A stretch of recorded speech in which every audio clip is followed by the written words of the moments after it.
हम लोग स्टार्ट करने जा रहे हैं एक नया टॉपिक, कंटिन्यूटी एंड डिफरेंशिएबिलिटी। और देखो बच्चों, बहुत बहुत बहुत इम्पॉर्टेंट टॉपिक है कंटिन्यूटी एंड डिफरेंशिएबिलिटी। और ये आप कह सकते हैं कि कैलकुलस की बैकबोन है ये, ठीक है। तो बहुत अच्छे से इसे समझ के चलिएगा और बिल्कुल बेसिक से शुरू करेंगे और बिल्कुल एक टॉप लेवल तक हम लोग चलेंगे, ठीक है। हर कॉन्सेप्ट को हम बिल्कुल बिगिनिंग से बताएंगे, ये हमने आपको प्रॉमिस कर रखा है, ठीक है। तो शुरू करते हैं बिना किसी देरी के। तो सबसे पहले हम कंटिन्यूटी पे फोकस करते हैं, इसके इंट्रोडक्शन की बात करते हैं कंटिन्यूटी के। तो सबसे पहले हम लोग पढ़ने जा रहे हैं इंट्रोडक्शन ऑफ कंटिन्यूटी। और इंट्रोडक्शन ऑफ कंटिन्यूटी में हम इसकी दो डेफिनेशंस को पहले समझेंगे और फिर ग्राफ के थ्रू हम लोग समझेंगे कंटिन्यूटी किसे कहते हैं, ठीक है। तो शुरू करते हैं इसको। कंटिन्यूटी में जो फर्स्ट डेफिनेशन हम लोग ले रहे हैं वो है those functions are called continuous. Those functions are called continuous whose graphs we can draw without lifting the pen. वो फंक्शन कंटिन्यूअस फंक्शन कहलाते हैं जिनके ग्राफ को अगर हम ड्रॉ करें और हमें अपने पेन को उठाना ना पड़े, बिना पेन को उठाए अगर हम किसी फंक्शन के ग्राफ को बना पाते हैं तो वो फंक्शन क्या कहलाता है, कंटिन्यूअस।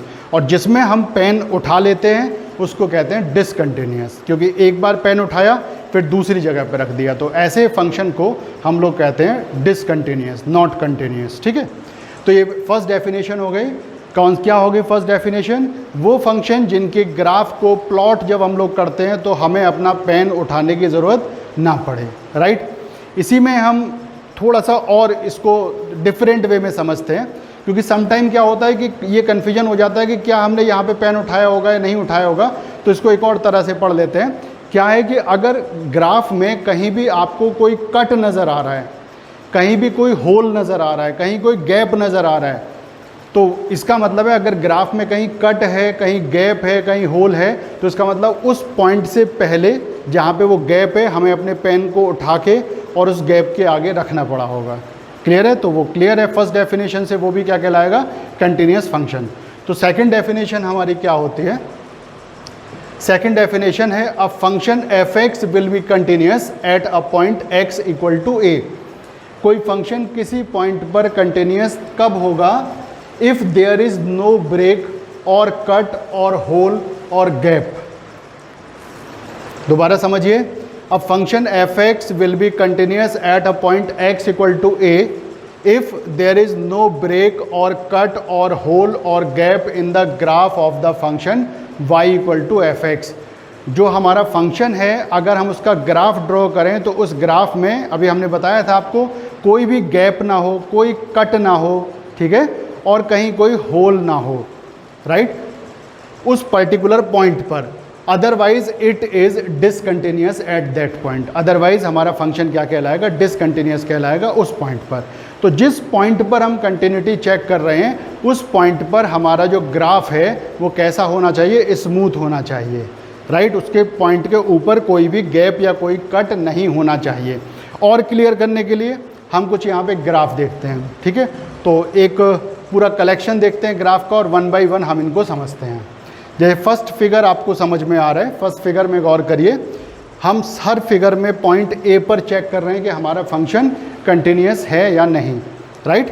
तो आपने चेक किया, अगर हम गौर करें इस फंक्शन के ग्राफ को ड्रॉ करने में हमें अपने पेन को कहीं भी नहीं उठाना पड़ा, बहुत स्मूथली हमने इसका ग्राफ बना दिया। तो हमने भी समझाया आपको, अगर हमें ग्राफ ड्रॉ करने में अपना पेन ना उठाना पड़े तो हमारा फंक्शन क्या कहलाता है, कंटिन्यूअस। तो इस ए पॉइंट के ऊपर भी आपको दिख रहा है कोई भी कैसा भी गैप नहीं है, पूरा का पूरा फंक्शन कंटिन्यूअस हो रहा है। तो आप बिल्कुल डिक्लेयर कर दीजिए कि जो फर्स्ट ग्राफ है ये कंटिन्यूअस फंक्शन का ग्राफ है, ठीक है। सेकंड में आते हैं। सेकंड में गौर करिए, जब हम ग्राफ बना रहे हैं तो यहाँ पर आकर के एक होल हुआ तो हमें अपने पेन को उठाना पड़ा और वापस फिर इसके आगे रखना पड़ा, राइट। तो इसका मतलब हमें अपना पेन उठाना पड़ रहा है अकॉर्डिंग टू फर्स्ट डेफिनेशन। और सेकंड डेफिनेशन क्या कहती है कि हमें साफ दिख रहा है कि ग्राफ पे जो कर्व है ग्राफ की, उस पर जो ए पॉइंट हम ले रहे हैं, उस ए पॉइंट पर जो वैल्यू है वो क्या आ रही है, होल आ रही है, इसका मतलब ए पॉइंट पर फंक्शन कोई वैल्यू नहीं दे रहा है। तो हमें ग्राफ पर क्या नज़र आ रहा है, एक होल नज़र आ रहा है, और वो होल किस पॉइंट के ऊपर है, x इक्वल टू ए के ऊपर। तो क्लियर है, ये इस पॉइंट पर क्या है, डिसकंटिन्यूस। यहाँ पर x इक्वल टू ए के ऊपर कोई होल नहीं था, इसलिए ये क्या था, उस पॉइंट पे कंटिन्यूस, और ये x इक्वल टू ए पर क्या है, डिसकंटिन्यूस। लेकिन अगर हम और पॉइंट की बात करें तो बाकी सब पे क्या है, कंटिन्यूस, केवल x इक्वल टू ए पर ये डिसकंटिन्यूस है, क्योंकि a के जस्ट ऊपर हमें होल नज़र आ रहा है। तो क्लियर है, ये फंक्शन कैसा हो गया, डिसकंटिन्यूस। नेक्स्ट ग्राफ देखिए, नेक्स्ट ग्राफ में भी देखिए जो पॉइंट a है उसके जस्ट ऊपर आपको होल नज़र आ रहा है। इसका मतलब अगर हम फंक्शन में, इस फंक्शन में जब x इक्वल टू ए रख रहे होंगे तो हमें वैल्यू ये ना मिल करके ये वैल्यू मिलेगा। इसका मतलब है फंक्शन में ए पॉइंट के ऊपर क्या आ गया, होल आ गया, और अगर होल आ गया तो ये क्या हो गया, डिसकंटिन्यूस फंक्शन। तो इसको भी हमने मार्क कर दिया, ये डिसकंटिन्यूस फंक्शन है। आगे देखिए, आगे फिर से ए पॉइंट देखिए, ए पॉइंट के ऊपर आपको होल नज़र आ रहा है। इसका मतलब ए पॉइंट को फंक्शन में रखने पर हमें कोई वैल्यू नहीं मिल रही है, इसलिए हम लोग क्या कहेंगे, इस पॉइंट पर ये डिसकंटिन्यूस है। ठीक है, लास्ट फिगर देखिए, यहाँ पर भी आप देख पा रहे हैं ए के ऊपर आपको होल नज़र आ रहा है। तो क्लियर है, ए पॉइंट पर ये भी क्या हो गया, डिसकंटिन्यूस हो गया। तो एक बेसिक हमने इन्फॉर्मेशन यहाँ पे कलेक्ट करी। अगर हमें ग्राफ दे रखे हैं फंक्शन के, तो उन ग्राफ को देख करके हम बहुत ईजीली पता लगा सकते हैं कि हमारा वो जो फंक्शन है जिसका वो ग्राफ गिवन है वो कंटिन्यूस है या नहीं है। क्लियर है, अगर उस पॉइंट के ऊपर कोई होल बना हुआ है, कोई गैप बना हुआ है, तो वो उस पॉइंट पे डिसकंटिन्यूस है, और अगर होल नहीं बना हुआ है तो वो उस पॉइंट पे कंटिन्यूस है। ठीक है, तो अब हम बात करते हैं कि हमने बहुत सारे फंक्शन पढ़े हैं। जब हमने फंक्शन टॉपिक पढ़ा था तो हमने बहुत सारे डिफरेंट टाइप्स के फंक्शन पढ़े थे, और उनमें बहुत सारे फंक्शन ऐसे थे जिनका ग्राफ हमें ड्रॉ करना पड़ा था, और या जिनका कहें कि उनका ग्राफ हमें ड्रॉ करना आना चाहिए। तो हम ऐसे फंक्शन को हम ग्राफ देख करके ये अपने माइंड में सेट कर लेते हैं कि कौन कौन से फंक्शन कंटिन्यूस हैं और कौन कौन से फंक्शन कंटिन्यूस नहीं है, मतलब डिसकंटिन्यूस हैं। ठीक है, शुरू करें। तो कुछ वेल नोन फंक्शन हम लोग शुरू करते हैं। तो शुरुआत करते हैं ट्रिग्नोमेट्रिक फंक्शन से। ट्रिग्नोमेट्रिक फंक्शन जो होते हैं आपको क्लियर है, साइन से लेके कोसेक तक। देयर आर 6 ट्रिग्नोमेट्रिक फंक्शंस, ठीक है, फ्रॉम साइन टू कोसेक। अब वन बाय वन इनके ग्राफ को देखते हुए हम ये बताएंगे कि which one is continuous and which one is discontinuous. तो शुरू करते हैं साइन एक्स से। तो सबसे पहले साइन एक्स के ग्राफ की बात करते हैं। Graph of F x equal to sine X. आप सब ने काफ़ी प्रैक्टिस कर रखी है साइन एक्स के ग्राफ पे। देखिए ये साइन एक्स का ग्राफ है, और इस ग्राफ में आप देख पा रहे हैं कि अगर मैंने ग्राफ को यहाँ से बनाना शुरू किया है तो मैं लगातार बिना पेन को उठाए मैं इस ग्राफ को प्लॉट कर पा रहा हूँ। इसका मतलब क्या है, ये जो साइन एक्स फंक्शन है कैसा फंक्शन है, कंटिन्यूअस फंक्शन है। क्लियर है ना, हमें इसके ग्राफ को प्लॉट करने में कहीं भी पेन को उठाना नहीं पड़ा, और पूरे ग्राफ में कहीं भी आपको होल नहीं दिख रहा है किसी पॉइंट पे। तो ये कैसा है, कंटिन्यूअस फंक्शन। ठीक है, एक इम्पॉर्टेंट बात और यहाँ पर हमें समझनी है, क्योंकि देखिए जो क्वेश्चन आते हैं एग्ज़ाम में उसमें जो आपकी थ्योरी होती है उसमें वर्ड को ऐसे ट्विस्ट कर दिया जाता है, ऐसे घुमा दिया जाता है कि बच्चे कंफ्यूज हो जाते हैं। तो इसलिए जितनी भी रिलेटिव जो भी आपकी टर्मिनोलॉजी है वो हमें पढ़ लेनी चाहिए। ये एक ऐसा फंक्शन है जिसका डोमेन माइनस इन्फिनेटिव से लेके प्लस इन्फिनेटिव तक होता है। इसका मतलब साइन एक्स में हम x की जगह पे जो इनपुट है x, उसकी जगह पे माइनस इन्फिनेटिव से प्लस इन्फिनेटिव तक कोई भी वैल्यू दे सकते हैं, राइट। तो ये बात हमें पता भी है कि साइन एक्स का डोमेन क्या होता है, from minus infinitive two plus infinitive या सेट ऑफ रियल नंबर्स। ठीक है, तो अब हमने देखा कि पूरे रियल नंबर पे, पूरी नंबर लाइन पे हमारा ग्राफ जो है वो क्या बन रहा है, कंटिन्यूअस हो रहा है। तो अगर कोई फंक्शन माइनस इन्फिनेटिव से लेकर के प्लस इन्फिनेटिव या कहें ऑल रियल नंबर पर अगर हमारा फंक्शन कंटिन्यूअस है, then such type of function is called continuous everywhere. तो ये किस कैटेगरी में आएगा, कंटिन्यूअस एवरीवेयर। कंटिन्यूअस तो है लेकिन पूरी नंबर लाइन पे कहीं भी आप अगर कोई भी x लें तो डेफिनेटली उस पर करेस्पॉन्डिंग कोई ना कोई y आपको ज़रूर मिलेगा। क्लियर है। अब आगे बढ़ते हैं, साइन के बाद किस पे आएंगे, कॉस एक्स पे। ठीक है, कंटिन्यूस हो गया ये। अब आते हैं हम लोग कॉस एक्स पे। कॉस एक्स के ग्राफ को भी देखिए, कॉस एक्स का ग्राफ भी आपने बहुत अच्छे से पढ़ रखा है। आपने जब ग्राफ को प्लॉट किया तो आपको साफ दिख रहा है, कहीं भी आपको पेन को उठाने की ज़रूरत नहीं पड़ी, कहीं भी आपको पेन नहीं उठाना पड़ा। तो क्लियर है कि जो कॉस एक्स है ये हमारा कैसा होता है, कंटिन्यूस फंक्शन होता है। क्लियर है, और साफ दिख रहा है कहाँ से कहाँ तक, माइनस इन्फिनेटिव से लेके प्लस इन्फिनेटिव तक ये पूरा का पूरा कंटिन्यूस है। क्लियर है बच्चों, समझ में आ गया। तो कॉस एक्स और साइन एक्स कैसे फंक्शन हो गए, कंटिन्यूस एवरीवेयर। ठीक है, और cos x के बाद अगर सीक्वेंस में चलें तो हम लोग tan x को लेते हैं। तो अब tan x को भी थोड़ा समझ लेते हैं। Graph of tan x, graph of tan x को देखिए। ग्राफ ऑफ tan x में आप जब ये कर्व बनाते हैं तो इसके बाद आपको पेन को उठाना पड़ता है, फिर यहाँ लाना पड़ता है, फिर उठाना पड़ता है, फिर यहाँ लाना पड़ता है। इसका मतलब इसके ग्राफ को प्लॉट करने में हमें अपने पेन को बार बार उठाना पड़ रहा है। राइट, तो क्लियर है कि ये कैसा ग्राफ हो गया, डिसकंटिन्यूस हो गया। ठीक है, तो जो tan x है ये कैसा ग्राफ है, डिसकंटिन्यूस। tan x फंक्शन कैसा हो गया, डिसकंटिन्यूस। इसके बाद cot को भी यहीं देख लेते हैं। cot x की अगर बात करें तो cot x के ग्राफ को भी आप साफ देखिए, पहले ये कर्व बनाया, फिर पेन उठाया, फिर ये कर्व बनाया, फिर पेन उठाया, फिर ये कर्व बनाया। तो पेन उठा उठा करके हम इस ग्राफ को प्लॉट कर पा रहे हैं। तो डेफिनेटली ये भी किस कैटेगरी में आएगा, डिसकंटिन्यूस फंक्शन। ठीक है बच्चों, तो यहाँ पर ट्रिग्नोमेट्री के फर्स्ट 4 फंक्शंस हमने पढ़े और उनमें साइन एक्स और कॉस एक्स हमें पता चला कि कंटिन्यूस हैं, और कंटिन्यूस भी कैसे हैं, एवरीवेयर कंटिन्यूस। और रिमेनिंग 4 अभी तो हम लोग 2 की बात कर रहे हैं, रिमेनिंग 2 कौन कौन से हो गए, tan और cot, ये कैसे हो गए, डिसकंटिन्यूस। ठीक है, sec x के बारे में देखते हैं, sec x कैसा फंक्शन है।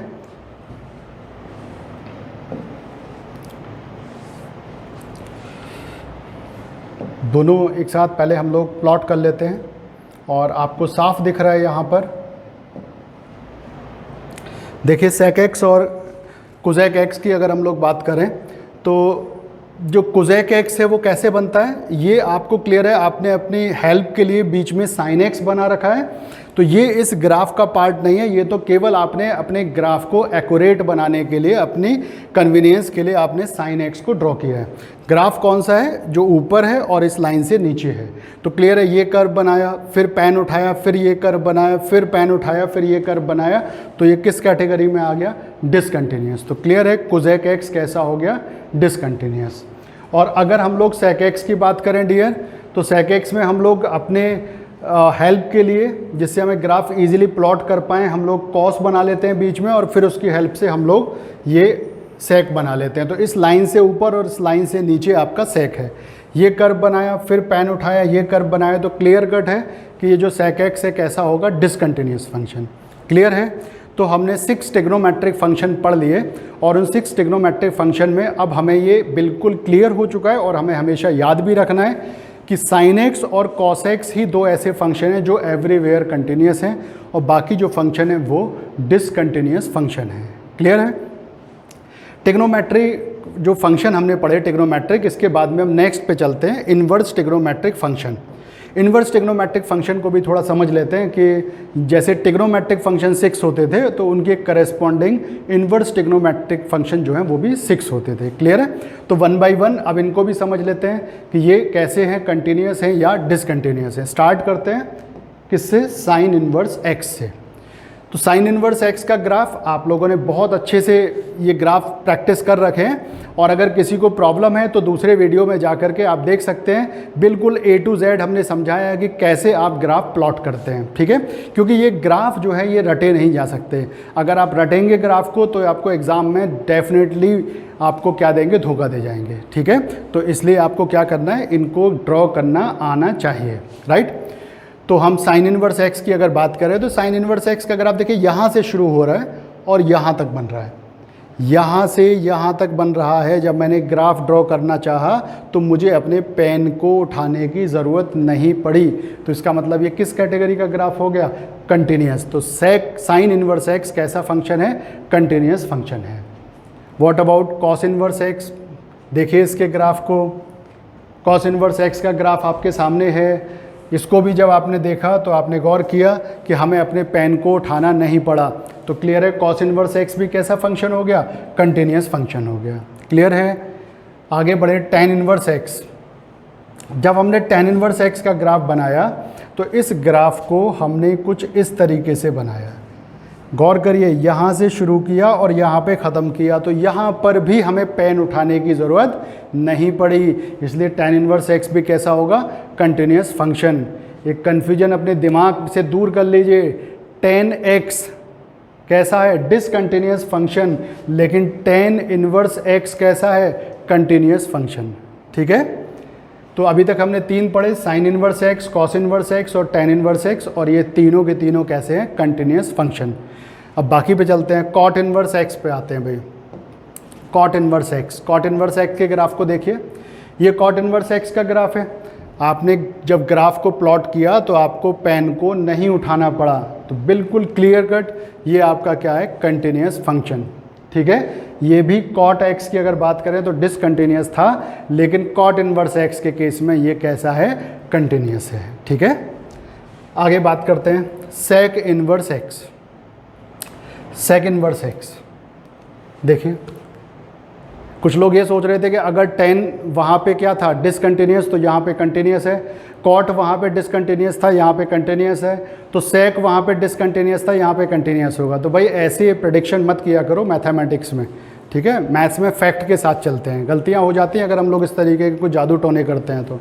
ठीक है, तो यहाँ पे देखिए, आपने ये कर्व बनाया, फिर पेन उठाया और आपने ये कर्व बनाया, तो भाई क्लियर है कि दोनों जगह पे इसकी किस्मत ख़राब रही। सेक एक्स में भी ये कैसा था, डिसकंटिन्यूस, और सेक इनवर्स एक्स में भी ये इसका कैसा नसीब है, डिसकंटिन्यूस। ठीक है, तो यहाँ से मनहूसियत शुरू हो गई, कंटिन्यूस चल रहा था अच्छा खासा, आ गया डिसकंटिन्यूस। राइट, लास्ट पे चलते हैं, कौन सा है भाई, Kozak inverse x. Kozak inverse X के बारे में भी बिल्कुल नहीं, कोई जादू टोना नहीं, कोई प्रेडिक्शन नहीं। ठीक है, सब कुछ फंडामेंटल्स पे, बेसिक पे डिपेंड करता है। कोजेक इनवर्स एक्स का ग्राफ देखिए, ये कर्व बनाया, पेन उठाया, फिर ये कर्व बनाया। क्लियर है, हमें पेन उठाना पड़ रहा है जब हम इसके ग्राफ को प्लॉट कर रहे हैं। तो यहाँ पर क्लियर है, ये ग्राफ कैसा हो गया, डिसकंटिन्यूस। दो फैमिली हमने निपटा डाली, कौन कौन सी, एक तो ट्रिग्नोमेट्रिक फंक्शन और एक इनवर्स ट्रिग्नोमेट्रिक फंक्शन। क्लियर है, ट्रिग्नोमेट्रिक फंक्शन को रिकॉल करिए, साइन एक्स और कॉस एक्स, केवल दो ही ऐसे फंक्शन हैं जो एवरीवेयर कंटिन्यूस हैं, बाकी चार जो हैं वो डिसकंटिन्यूस हमें मिले। अगर इन्वर्स ट्रिग्नोमेट्रिक फंक्शन की बात करें तो sine inverse X, cos inverse X, tan inverse X और कॉट इन्वर्स एक्स, ये चार फंक्शन हमारे कंटिन्यूस हैं, और remaining two sec inverse X और कोजेक इन्वर्स एक्स ये हमारे क्या हैं, डिसकंटिन्यूस हैं। याद रहेगा, ठीक है, गुड। आगे बढ़ते हैं भाई, कुछ और फंक्शन पे चलते हैं। अब कौन से फंक्शन की बात कर रहे हैं, एक्सपोनेंशियल फंक्शन। बहुत इंपॉर्टेंट फंक्शंस हैं ये सारे, राइट। तो एक बार इनको रिकॉल कर रहे हैं, ये आपको डायरेक्टली सीधे सीधे आप कॉन्सेप्ट को यूज़ करेंगे, वहाँ पे आपको चेक करने की ज़रूरत नहीं पड़ेगी। तो इसलिए हम अगर इनको अच्छे से यहाँ पे लर्न करेंगे तो हम आगे बहुत अच्छे शॉर्टकट्स बना पाएंगे। क्लियर है, एक्सपोनेंशियल फंक्शन याद करिए, a raise to the power x where a is called base, और a क्या होना चाहिए, a is greater than 0 and not equal to 1। ठीक है, देखिए f x equal to a raise to the power x where a is base and x is index exponent. तो हम a के बारे में पहले बात कर रहे हैं, a का जो वैल्यू है वो 1 नहीं होना चाहिए और a का वैल्यू ग्रेटर देन 0 होना चाहिए। ये सब कुछ आप पढ़ चुके हैं। अगर इन कंडीशंस में भी डाउट है तो आप दूसरे वीडियोस से इन डाउट्स को क्लियर कर सकते हैं। ठीक है भाई, और जो x है उसकी जगह पे हम कोई भी रियल नंबर माइनस इन्फिनेटिव से प्लस इन्फिनेटिव कंसीडर कर सकते हैं। क्लियर। अब देखिए a raise to the power x में दो केस हमारे बनते हैं। एक केस क्या बनता है, देखिए फर्स्ट केस जो होता है वो होता है when a is greater then 1, जो बेस है उसका वैल्यू 1 से बड़ा है, राइट। ग्रेटर देन 0 है, ग्रेटर देन 1 नहीं है, जो लीस्ट वैल्यू है वो ग्रेटर देन 0 है। इसका मतलब 1 से छोटे बेस भी पॉसिबल हैं।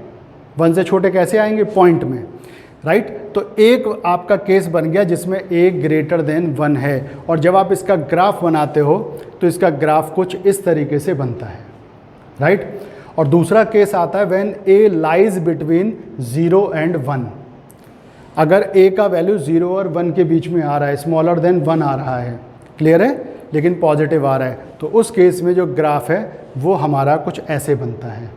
अगर ए ग्रेटर देन 1 है तो ग्राफ नीचे से ऊपर की तरफ जाता है, जिसे आप इंक्रीजिंग कहते हैं।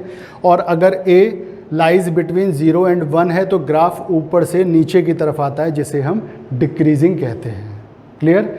लेकिन दोनों ही केस में हमें अपने पेन को उठाना नहीं पड़ा, दोनों ही केस में हमें अपने पेन को नहीं उठाना पड़ा जब हम इसके ग्राफ को प्लॉट कर रहे थे।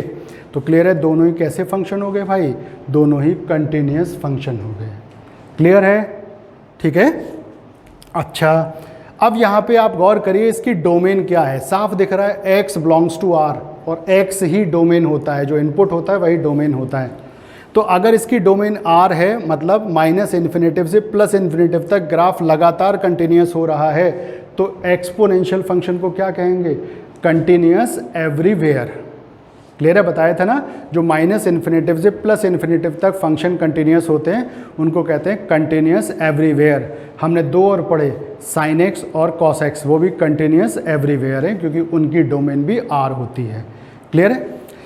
एक्सपोनेंशियल फंक्शन में कुछ बच्चों के दिमाग में आ रहा होगा, हमें कुछ वेव्स आ रही हैं ऐसी कि आप कुछ सोच रहे हो कि सर e⁻x जो है वो किस कैटेगरी में आता है, ठीक है। चलिए उसको भी निपटा लेते हैं भाई। e⁻x में जो बेस है वो 2.7 है, बेस ग्रेटर देन 0 है, बेस 1 नहीं है, इसलिए ये भी किस कैटेगरी में आता है, एक्सपोनेंशियल की कैटेगरी में आता है। तो e⁻x भी किसकी कैटेगरी में आएगा, a⁻x की कैटेगरी में आएगा। अब किस केस को फॉलो करेगा, आप गौर करिए, यहाँ जो वैल्यू है वो ग्रेटर देन 1 है, और ग्रेटर देन 1 ये आपको दिख रहा है। दूसरा केस क्या है, स्मॉलर देन 1 लेकिन 2.7, क्लियर है, ग्रेटर देन 1। तो जो कंडीशन आपकी है, ये जो कंडीशन है ग्रेटर देन 1, ये उसको मैच कर रही है, ग्रेटर देन 1, क्लियर है। तो उसका ग्राफ और इसका ग्राफ कैसा बनेगा, बिल्कुल सिमिलर बनेगा। तो उसका ग्राफ और इसका ग्राफ दोनों कैसे बनेंगे, सेम, और वो फंक्शन भी आपको कंटिन्यूस लिखना होगा। तो एक्सपोनेंशियल फंक्शन पूरी तरह से कंटिन्यूस होता है, और कैसा कंटिन्यूस होता है, कंटिन्यूस एवरीवेयर, क्लियर है, राइट। आगे बढ़ते हैं, कौन से फंक्शन लिखे हुए हैं, लॉगरिथमिक फंक्शंस। एक्सपोनेंशियल फंक्शन उसी से रिलेटेड होते हैं, लॉगरिथमिक फंक्शन। लॉगरिथमिक फंक्शन क्या होता है, log x बेस a, और यहाँ जो a है उसकी कंडीशंस वही होती हैं जो एक्सपोनेंशियल में होती हैं। तो देखिए यहाँ पे f(x) = log x base a where a not equal to 1 and a greater than 0, यही होता था एक्सपोनेंशियल में भी, a ग्रेटर देन 0 होता है और a नॉट इक्वल टू 1 होता है, वही log में भी होता है, राइट। और x कैसा होना चाहिए, ग्रेटर देन 0। यहाँ चेंज आया, वहाँ पे x बिलोंग्स टू r था, लेकिन यहाँ पर x ग्रेटर देन 0 होना चाहिए। अगर x ग्रेटर देन 0 नहीं होगा तो log का वैल्यू रियल वैल्यू नहीं आएगा, क्लियर है। ग्राफ को देखते हैं इसके, ये सब ग्राफ आपने बना रखे हैं बहुत अच्छे से, राइट। तो आपको क्लियर है कि यहाँ पर भी आपको दो केस नज़र आ रहे हैं, एक ग्रेटर देन 1 और एक लाइज बिटवीन 0 एंड 1। तो अगर ग्रेटर देन 1 होगा तो इसका ग्राफ कुछ इस तरीके से बनेगा, ठीक है, नीचे से ऊपर की तरफ इंक्रीजिंग। और अगर a 0 और 1 के बीच में रहेगा तो ग्राफ कुछ इस तरीके से बनेगा, ऊपर से नीचे की तरफ, मतलब डिक्रीजिंग। लेकिन हम इंक्रीजिंग डिक्रीजिंग थोड़ी देख रहे हैं, हम तो इंटरेस्टेड हैं कंटिन्यूस है या डिसकंटिन्यूस है। तो बताओ जल्दी से, यहाँ से शुरू किया यहाँ तक बनाया, यहाँ से शुरू किया यहाँ तक बनाया, क्या हमें कहीं पेन उठाना पड़ा, नहीं उठाना पड़ा। तो ये दोनों कैसे फंक्शन हो गए, कंटिन्यूस फंक्शन हो गए, ठीक है। अभी तक हम कंटिन्यूस कैसे पढ़ते आ रहे थे बच्चों, अभी तक हम कंटिन्यूस पढ़ रहे थे कंटिन्यूस एवरीवेयर। क्या इसे एवरीवेयर कहेंगे, नहीं कहेंगे, क्यों, क्योंकि यहाँ पर x r नहीं है, x क्या है, ग्रेटर देन 0। तो ये किस कैटेगरी में आएंगे, ये आएंगे continuous in their domain, right. अब आप कहोगे सर साइन x की डोमेन भी तो r थी, क्लियर है। लेकिन हमने आपसे कहा कि उन फंक्शन को हम एक अलग नाम देते हैं जिनकी डोमेन आर होती है, क्योंकि पूरी नंबर लाइन पे फंक्शन कंटिन्यूस हो गया, ये केवल अपनी डोमेन पर कंटिन्यूस है। और जब हम ये लाइन यूज़ करते हैं कि this function is continuous in its domain, तो ये क्लियर होता है कि उसकी डोमेन आर नहीं रही होगी। क्लियर है? तो ये किस कैटेगरी में आएंगे? Continuous function in their domain. और sine x, cos x, sine inverse x, sine x, cos x आपके किस कैटेगरी में आते थे? साइन एक्स, कॉस एक्स और एक्सपोनेंशियल फंक्शन किस कैटेगरी में आते थे? Continuous everywhere. बहुत ज़्यादा कन्फ्यूजन नहीं है, बिल्कुल कन्फ्यूजन नहीं है, राइट? कोई एक्सक्यूज़ करने की ज़रूरत नहीं है कि कम समझ आया, बिल्कुल क्लियर है। आप इसको दोबारा से सुन लीजिए, right? Sign x, cos x and exponential function, इनका डोमेन आर होता था और ये माइनस इन्फिनेटिव से प्लस इन्फिनेटिव तक कंटिन्यूस होते थे। क्योंकि इनका डोमेन आर होता था इसलिए इनको कहते थे कंटिन्यूस एवरीवेयर। कंटिन्यूस ये भी हैं, लेकिन ये आर में पूरी नंबर लाइन पे कंटिन्यूस नहीं है, ये केवल अपनी डोमेन में कंटिन्यूस है और इनकी डोमेन आर का एक सबसेट है, आर नहीं है। क्लियर है अब तो? ठीक है, तो यहाँ पे क्लियर हुआ log x भी कैसा फंक्शन आ गया? कंटिन्यूस आ गया, राइट? आगे बढ़ते हैं भाई। देखिए बहुत इंपॉर्टेंट है piecewise function, piecewise defined function, right? Define का मतलब है कि रियल वैल्यू ही आनी चाहिए फंक्शन की। क्लियर है? तो इसको पीस वाइज को कैसे कहें? कुछ ऐसे फंक्शन होते हैं जो एक सर्टेन वैल्यू के बाद अपनी डेफिनेशन को बदलते हैं, राइट? कुछ ऐसे फंक्शन जो एक सर्टेन पॉइंट के बाद अपनी डेफिनेशन को बदलते हैं, मतलब एक उस पर्टिकुलर पॉइंट से पहले सपोज करिए वो एक लाइन की शेप में आ रहा था फंक्शन, और उस पॉइंट के बाद वो एक कर्व की शेप में आ गया। ठीक है, तो ऐसे फितरती फंक्शन, ऐसे नालायक फंक्शन को हम लोग क्या बोलते हैं? Piecewise function. और कैसे रिप्रेजेंट करे जाते हैं? सिंगल साइडेड ब्रैकेट से। ठीक है, आप सोच रहे होंगे कौन से होते थे, कौन से होते थे? अभी याद आएगा, बहुत पढ़ रखा है आपने। सबसे पहले आएगा मॉडुलस फंक्शन, याद आया? Modulus function, modulus function piecewise function है। क्यों है पीस वाइज? देख लीजिए, इसकी दो ब्रांच आ रही हैं। अगर फंक्शन की एक से ज़्यादा ब्रांच हैं तो वो पीस पीस में ब्रेक हो रहा है। और देखिए ज़ीरो के लेफ़्ट साइड में ये आ रहा है और ज़ीरो के राइट साइड में ये आ रहा है। क्लियर है? ग्राफ से समझते हैं। आपने जब इसका ग्राफ बनाया तो अगर हम x का वैल्यू ग्रेटर देन 0 लेते हैं तो आउटपुट इस लाइन पे मिलेगा, और अगर लेस देन 0 लेते हैं तो आउटपुट इस लाइन पे मिलेगा। क्लियर है? तो ये नेचर बदल रहा है। अगर नेचर नहीं बदलता, या तो इसी लाइन पे आता सीधे सीधे या इसी लाइन पे आता, लेकिन यहाँ तक ऐसे आया, फिर ये डायरेक्शन बदल गया अपना। तो इसे बोलते हैं पीस वाइज फंक्शन। अब पीस वाइज फंक्शन जो मॉडुलस x है, हमने जब इसका ग्राफ बनाया तो आप देखिए कहीं भी हमें पेन उठाने की ज़रूरत नहीं पड़ी। तो मॉडुलस फंक्शन कैसा फंक्शन है? Continuous function. क्लियर है? दूसरा पीस वाइज फंक्शन सोच के बताइए। ग्रेटेस्ट इंटीजर फंक्शन भी पीस वाइज फंक्शन होता है, और सिग्नम फंक्शन भी पीस वाइज फंक्शन होता है, और फ्रैक्शनल पार्ट फंक्शन भी पीस वाइज फंक्शन होता है। तो नेक्स्ट हम कौन सा पढ़ने जा रहे हैं? Signum function. क्लियर? बहुत अच्छे से आपको पता है सिग्नम फंक्शन। सिग्नम फंक्शन को कुछ टीचर किस तरीके से डिफाइन करते हैं? Mod x upon x, right? अगर फंक्शन का एक branch mod x upon x है और दूसरा ब्रांच 0 है, या x अपॉन मॉड x एक ब्रांच है और दूसरा ब्रांच 0 है, पीस वाइज हो रहा है। क्लियर है? तो ये सिग्नम फंक्शन कहलाता है। याद करिए सिग्नम फंक्शन का जो रेंज होता था वो एक सेट होता था जिसके अंदर 3 वैल्यूज़ होते थे। कौन कौन से? -1, 0 और 1।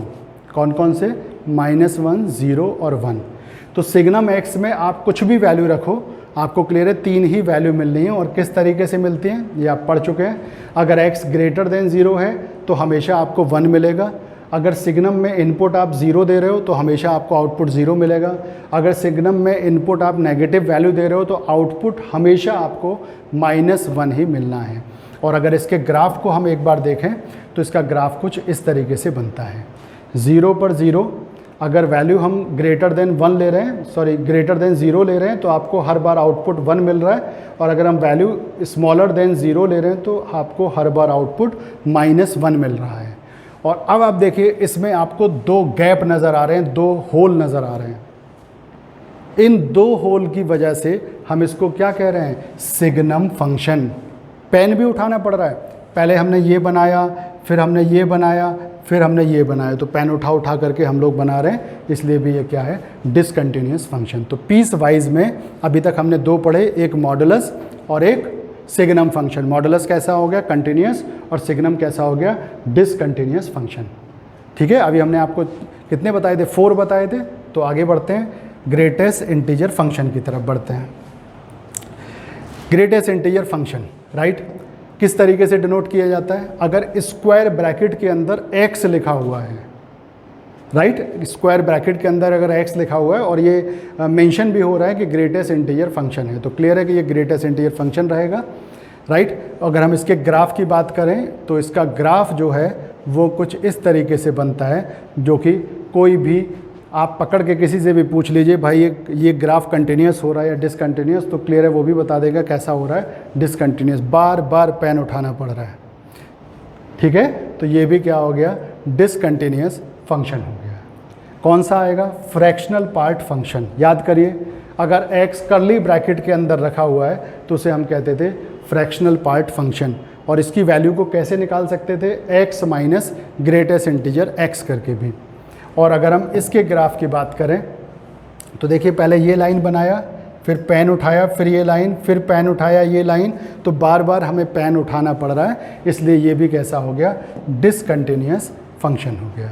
ठीक है बच्चों, तो जो पीस वाइज फंक्शन है उसमें हमने 4 फंक्शंस पढ़े, और उनमें कौन कौन से फंक्शन आपके कंटिन्यूअस है, मॉडुलस फंक्शन कैसा था, कंटिन्यूअस, सिग्नम फंक्शन कैसा था, डिसकंटिन्यूअस, ग्रेटेस्ट इंटीजर फंक्शन कैसा हुआ, डिसकंटिन्यूअस, फ्रैक्शनल पार्ट फंक्शन कैसा हुआ, डिसकंटिन्यूअस। क्लियर है, केवल एक ही हमें कंटिन्यूअस मिला और वो कैसा था, मॉडुलस एक्स। ठीक है, अच्छा, मॉडुलस एक्स कैसा फंक्शन है, एवरीवेयर या क्या है, डोमेन क्या होता है मॉडुलस का, आर होता है, तो मॉडुलस फंक्शन कैसा है, कंटिन्यूअस एवरीवेयर। ठीक है, ये भी हमें याद रखना है।